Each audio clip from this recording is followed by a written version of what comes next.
Good morning, students. Today we are continuing with this chapter, human reproduction. In last class we discussed the male reproductive system. Today we are discussing the structure of female reproductive system. In that, what are the parts includes we will discuss it here. So we can see the diagram about female reproductive system. It includes three parts: paired ovaries, accessory ducts, and external genitalia called vulva. Then one by one we will discuss this each one part in detail. First one is ovary, paired ovaries. So it is a primary sex organ in female reproductive system. It is a primary sex organ which produces ova. It is producing the ova or ovum. It is a female gamete. It is a female gamete.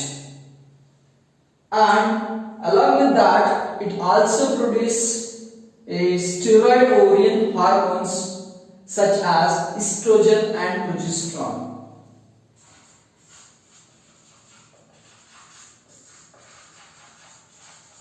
They are also producing the estrogen and progesterone.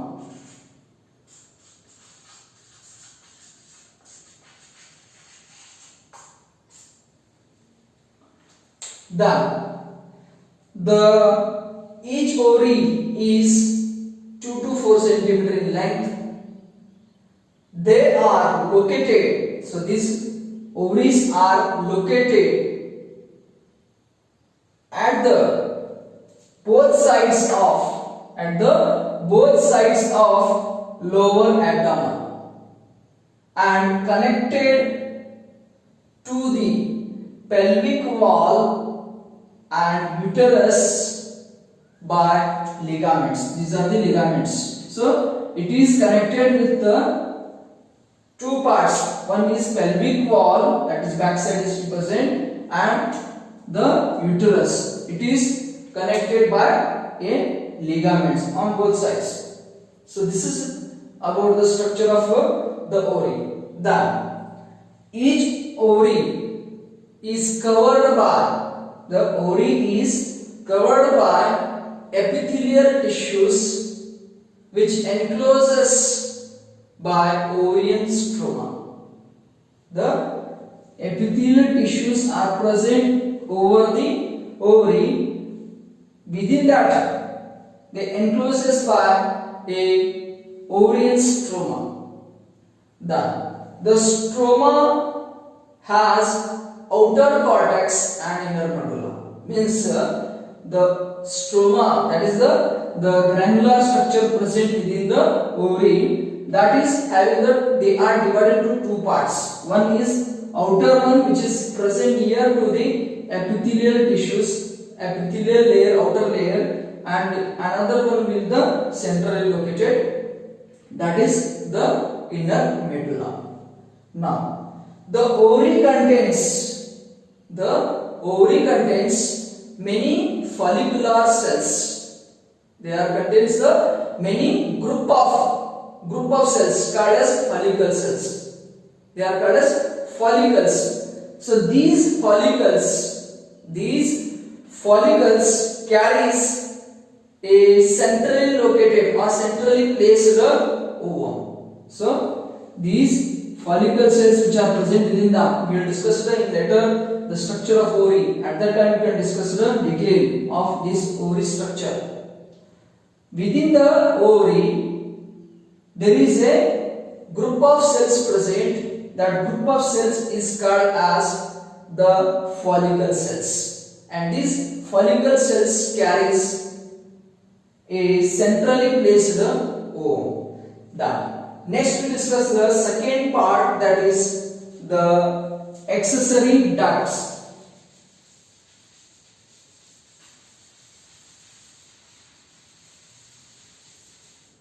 The accessory ducts, it includes two oviduct,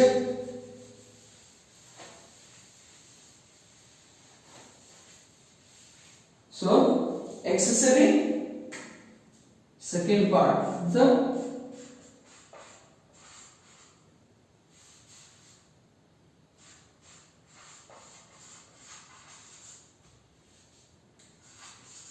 accessory ducts.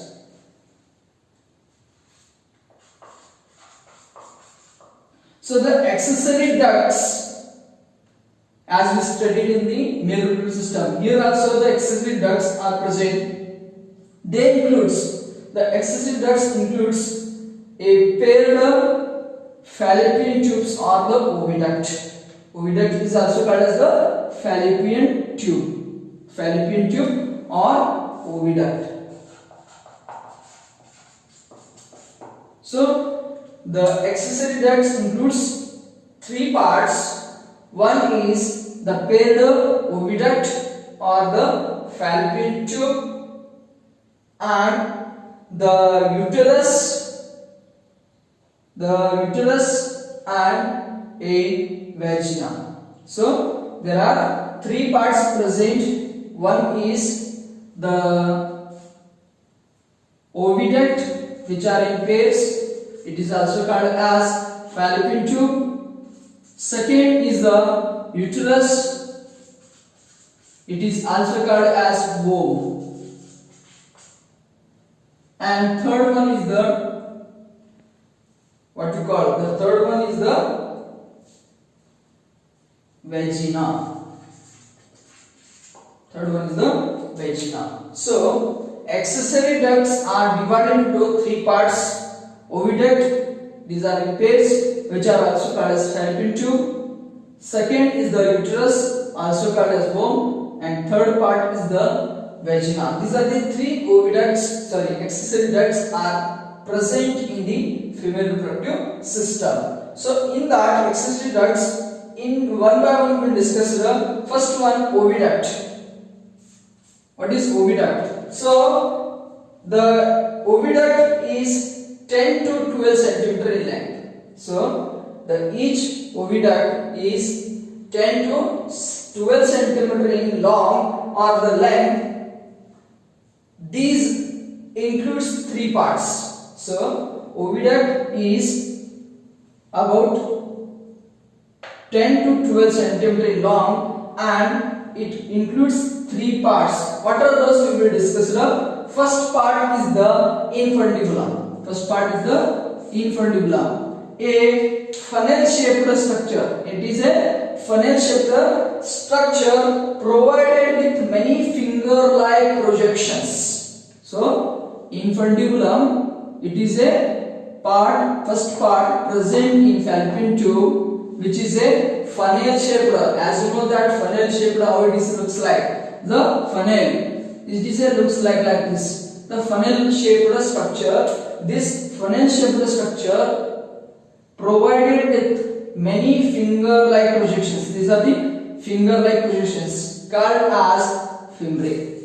It is called as the fimbriae. So, infundibulum, it is a first part of fallopian tube, which is a funnel-shaped structure and provided with finger-like projections called fimbriae.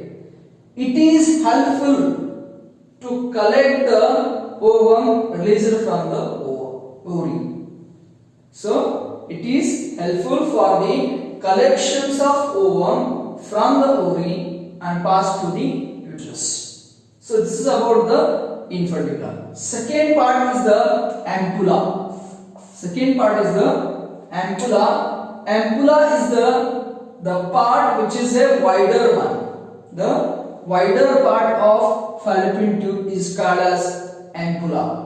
Then third part is the isthmus. Third part is the isthmus. Isthmus is a narrow part. It is a narrower part compared to the ampulla. It is a narrower part, lined part. So this fallopian tube is lined by ciliated epithelial tissues. or ciliated epithelial cells are present.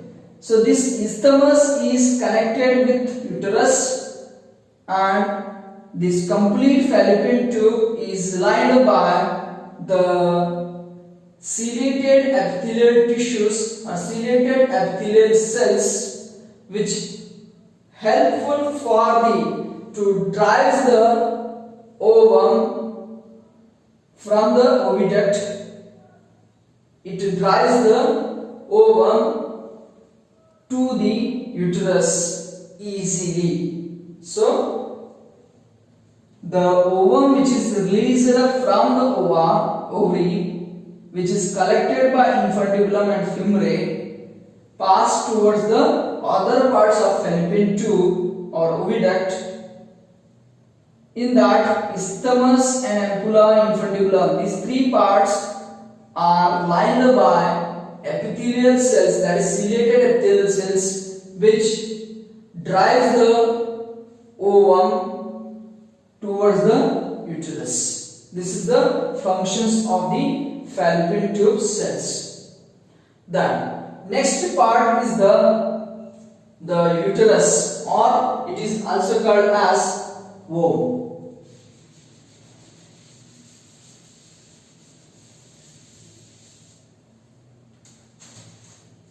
So uterus or womb, it is the third part of,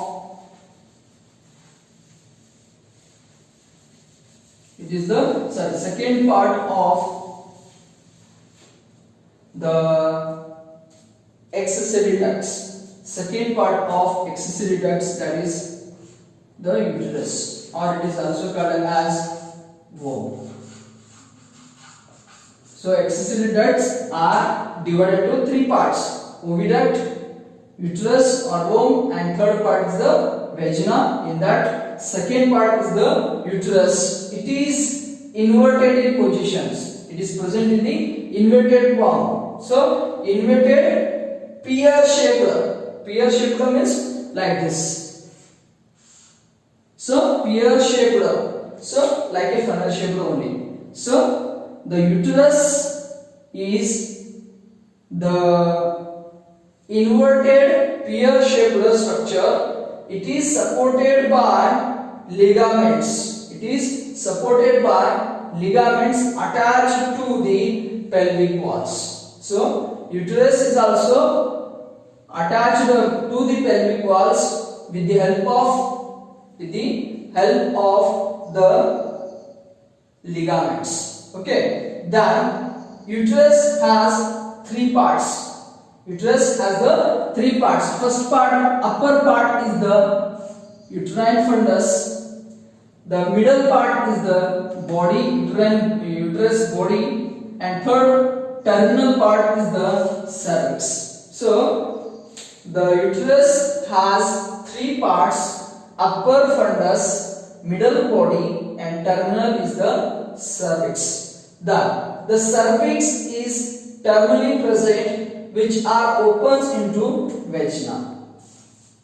So the cervix is opens into vagina. The uterine wall. Now we discussed the uterus have the three parts. One is the upper fundus, middle body, this is the body, and terminal is the cervix. And this cervix is open into vagina. Then the uterine wall, this is the uterine wall. This is the uterine wall. This uterine wall is divided into three parts.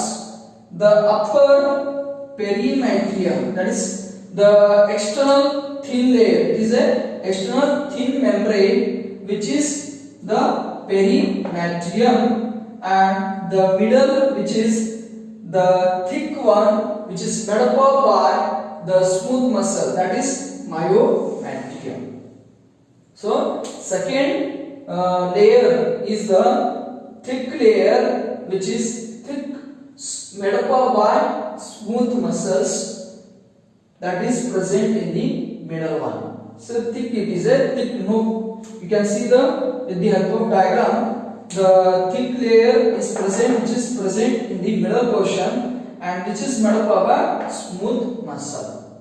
Then the third part is the innermost layer, that is the endometrium. It is a glandular vascular layer.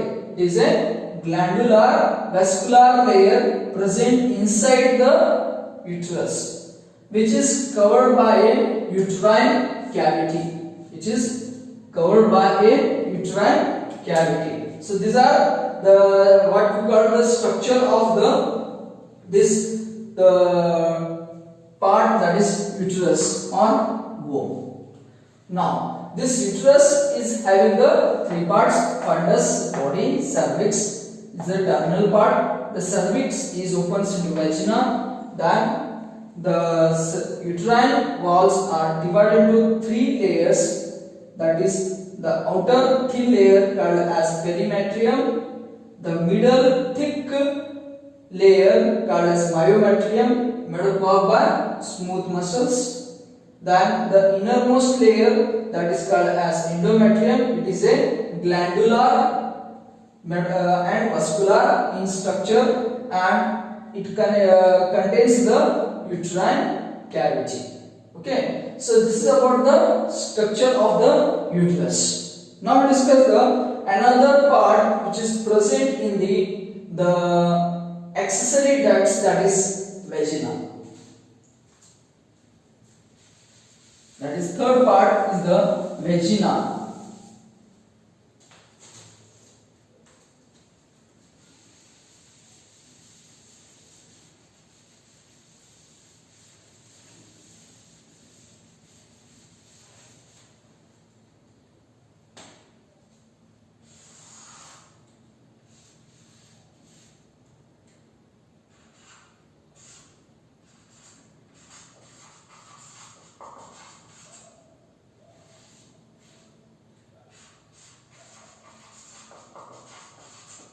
Vagina. Okay, so the vagina, it opens to the exterior urethra and the anus. So vagina is it opens exteriorly. So it is opens exteriorly with the urethra and the anus. So next, the lumen of vagina. The lumen of vagina is lined by glycogen rich mucous membrane. So the lumen of vagina is made up by glycogen rich mucous membrane. This consisting of is sensitive papillae. So the vagina lumen contains the glycogen rich mucous membrane.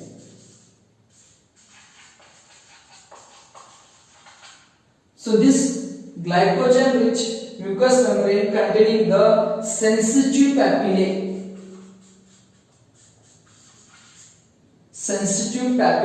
and the another gland is present, that is called the Bartholin's gland. It is a Bartholin's gland. So the vagina lumen is made up by the glycogen rich mucous membrane, which contains the sensitive papillae and a Bartholin's gland. This Bartholin's gland secretes a mucus. The Bartholin's gland secretes a mucus that lubricates penis during sexual act. So the vagina, it is a exterior part. Exteriorly it is opens into urethra and anus. The lumen of vagina is made up by glycogen rich mucous membrane. That glycogen rich mucous membrane is made up by sensitive papillae and Bartholin's gland. This Bartholin's gland secretes a mucus. That mucus helps in the lubrication of penis during sexual act. Next, the last part that is present in female reproductive system, that is the external genitalia or vulva. We will discuss in next class. Thank you.